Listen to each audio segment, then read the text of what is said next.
What is going on, guys? This is Joey Boy, finally bringing you guys some more Pokemon coverage. This is the inaugural video of a new series I'll be starting, looking at the Smogon Premier League. For those of you who don't know, the Smogon Premier League is one of Smogon's most prestigious team tournaments, and really one of the most prestigious tournaments it holds whatsoever. The tournament is run like this. Players are put into a draft, and then team captains will draft their own team, and those teams then duke it out in a team-style tournament. This tournament brings around some of the highest level Pokemon play that you will be able to see, as all the players are scrambling for their team to win the tournament. This first video of this series, where I'll be going over some of the X and Y OU matches that come out of this tournament, is between Co5ta and Papa Noel. Both of these players have made quite a large name for themselves just in the last generation. Papa Noel made his name by playing in the Smogon Frontier. In the latest one, he was kind of a no-name and all of a sudden started tearing through the Frontier brains, getting the highest score for a long time in that Smogon Frontier. Co5ta, for those of you who played the black and white OU ladder on Pokemon Online, will recognize as the person who had multiple alts in the top 10 and top 20 of the ladder. So, with that out of the way, let's get into the game. Taking a quick look at the team preview, both players are bringing some very dangerous threats to the table. Really, the only Pokemon who you might not see in ladder play is the Mew on Papa Noel's team. It's a very interesting choice in this metagame, and we'll have to see how it works out for him. The most common set, of course, is probably the Taunt Will-O-Wisper, but we'll have to see if he's going to bring some new funky Mew set to this game. Charizard, of course, indicates that he is using one of Charizard's Mega Forms, either X or Y. Both are very dangerous. Rotom W is an ever-present Pokemon on the ladder, as it just checks so many top-end threats in the metagame. Bisharp, another very common Pokemon who was popularized in this generation with its new knockoff and Defiant, really making it a very strong Pokemon in this metagame. Conkeldurr, another Pokemon who has really been popularized recently. The Assault Vest set is very, very strong. It also can have knockoff. And then Landorus T is a very good Pokemon again in this metagame. It checks a lot of the common stuff that you might see in matches, and the one in particular is the Aegislash, is the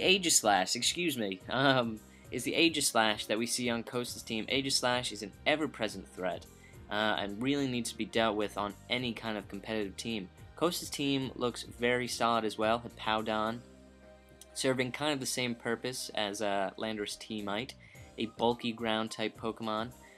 Latios, probably the Defog supporter, and just a very strong Pokemon in general. Scizor looks like, yep, it is his only potential Mega Pokemon, so we'll probably be seeing Mega Scizor, who is an often not as used Mega Pokemon. Manaphy, of course, unbanned in this generation, and a really strong Water-type Pokemon that any team can opt to use. And Thundurus is another Pokemon that a ton of teams use. Prankster Thunderwave is just phenomenal in this fast-paced metagame, and it really can check a lot of different Pokemon. So let's get into this game, shall we? So Papa Noel is leading off with Mew. We'll get to see what stat he's running, while Co5ta is using Manaphy, which will get an early Tail Glow off, getting it up to +3, and we see the Will-O-Wisp from the Mew, telling us that is the Will-O-Wisp tank. But of course this puts Papa Noel in a very bad place, as Manaphy takes a huge chunk off of that Mew with its +3 Surf.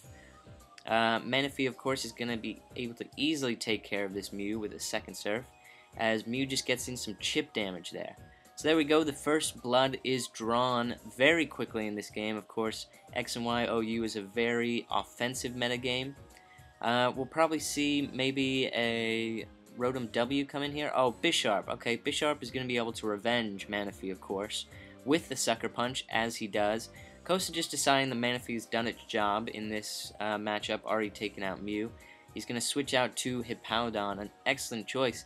And Papa Noel is going to go right for the Sword Stance, a very aggressive move that pays off big time when Co5ta goes for the Stealth Rock, letting Bisharp get a ginormous hit off with that knockoff. +2 knockoff from Bisharp brings Hippowdon to 6%, and Hippowdon cannot take out Bisharp with its Earthquake. This puts Co5ta in a bit of a dire strait, as Bisharp is going to be able to take out his Giant Wall Hippowdon. Bisharp, of course, a very strong Pokemon. As you can see, they're taking out one of the biggest defensive threats in X and Y. So, in comes Scizor, trying to revenge this Bisharp with its priority Bullet Punch. It will Mega Evolve, but I can only imagine that Papa Noel will use Sucker Punch here. And as he does, Sucker Punch has +2 priority, letting him get another ginormous hit on that Scizor. Bisharp doing a ton of damage in this matchup already, taking out Hippowdon, bringing Scizor to the brink in the very low red HP zone. Papa Noel just going out into his Charizard. We'll probably get to see what kind of Mega Pokemon he is using. This is a very poor matchup for this Scizor, but Co5ta is deciding that he just needs to start getting chip damage on this Charizard. Scizor isn't going to be very helpful in the rest of this matchup, so he's opting just to go for the Bullet Punch. The Dragon Dance there from the Charizard, telling us this is more than likely the Charizard X. Of course, the Bullet Punch damage will really be racking up on this Charizard. Might not be able to get too much more damage in. There you go, the second Bullet Punch, bringing that Charizard down. And the Roost. Oh, this is another very poor situation for Co5ta, as Scizor goes down to a Fire Punch. Charizard X in an excellent situation here. Because Co5ta's team looks like it might not be able to deal with it. Hopefully he has the Thunder Wave on his Thundurus, as many do. There we go. Able to get off that priority Thunder Wave, neutralizing this Charizard threat. But he will lose his Thundurus. This puts Papa Noel in a commanding 4-2 position against rival Co5ta. Co5ta now bringing out Latios, who will definitely be able to handle this Charizard now it has been paralyzed by the Thundurus.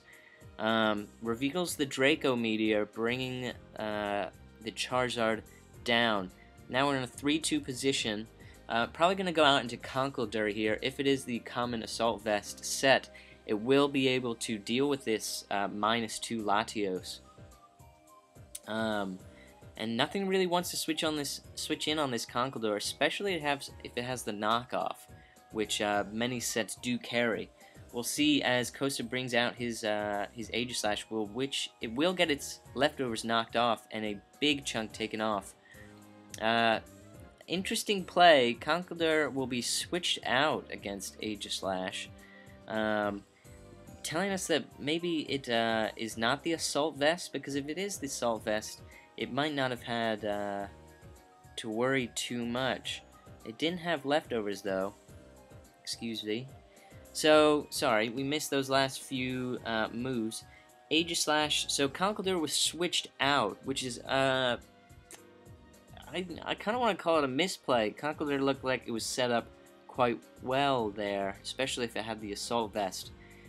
This let Aegislash get a giant hit off on Landorus, as Landorus came in to potentially check it. But again, it should be obvious that the Shadow Ball was coming there, and Landorus T cannot take those special attacks very well.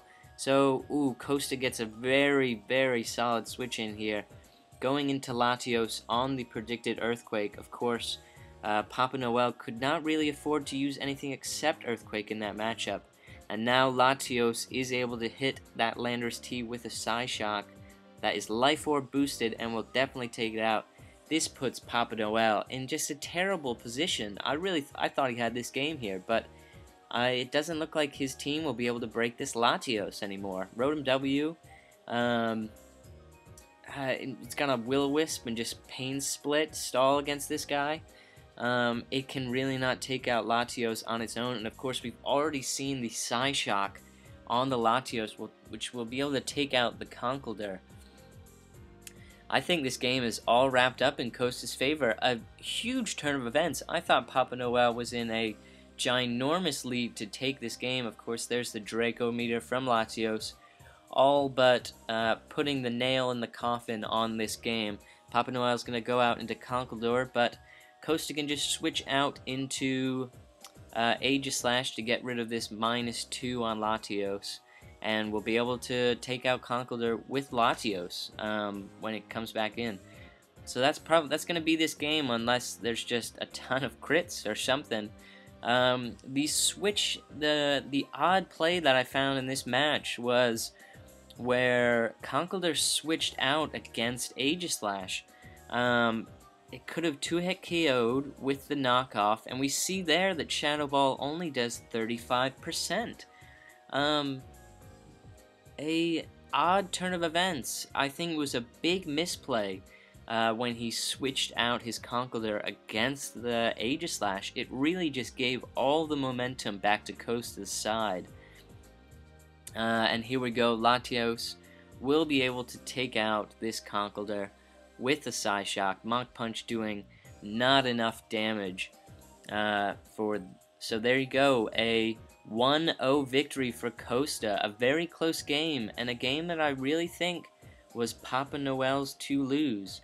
So let's take a look back at that turn where I think everything went downhill, really, for Papa Noel. It was turn 14, it looks like. So there you go. Conkeldurr comes in on the -2 Latios. A great situation for Papa Noel. He's going to be able to get off a free knockoff on anything, and he does on this Aegislash.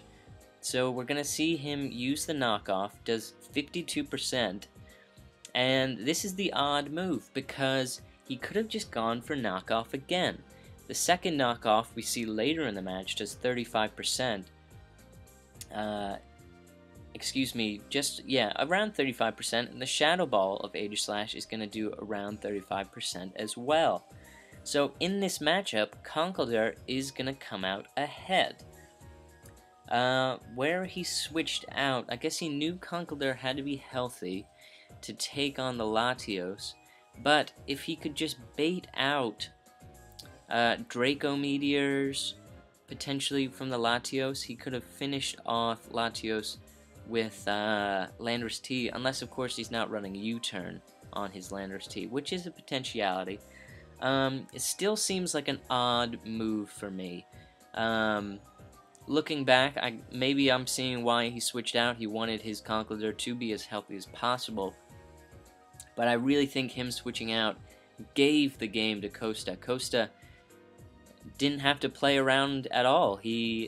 When Conkeldurr gets switched out to Landorus, the game kind of just went snowballing in Co5ta's favor. So there you go, guys. I hope you enjoyed this. Again, I'm sorry I have not been keeping up to date with Pokemon videos. But I am now back in the swing of things. I'm really enjoying some of the replays that we're getting from this Smogon Premier League, so you can be seeing a ton more of those. And I also will be doing more Hearthstone videos. That is a game that I've been having a ton of fun with, and I really want to share with you guys. Pokemon videos still, of course, will be coming, but also anticipate a few Hearthstone videos here and there. And just more videos coming in the future. Now I've got a lot more time to make them. So with all that said, I hope you guys enjoyed. I hope you guys are looking forward to these next few videos that we'll be putting out. Yeah. So have a great day, and I'll see you guys next time.